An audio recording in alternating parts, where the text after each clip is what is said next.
Hello guys, ayan. Hinog na nga halos yung ating strawberry guava. Look at that. So, ang dami niyang bunga. Ayan pa guys. Yung iba hilaw pa. Ayan pa siya. Ganyan siya pag, hilaw pa, berde pa. Similar lang din siya doon sa bayabas natin. Pero yun nga, medyo maliit. Ayan siya, oh. So, ayan. So, marami siyang buga. Tapos, meron tayo dito.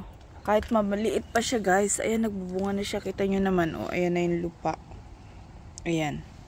So, ayan pa, oh. Pag maliliit pa siya, malalaki siya magbunga, guys. So, ayan.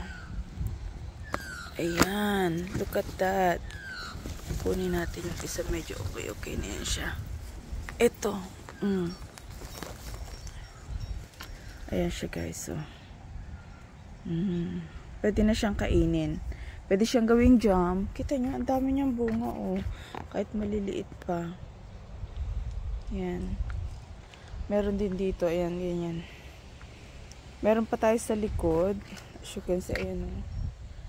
Tayo nyo magbunga. Look at that. So, ayan siya. Yung nakuha natin. Tingnan niya loob.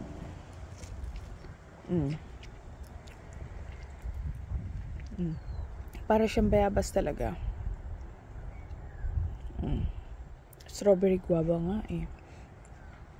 So ayan siya. Yung iba maliliit pa nalaglag. Pero dito, ito yung may puno. Meron din sa likod. Pero dito mas madami. Sa likod medyo maliliit pa siya. Ayan. Thank you for watching.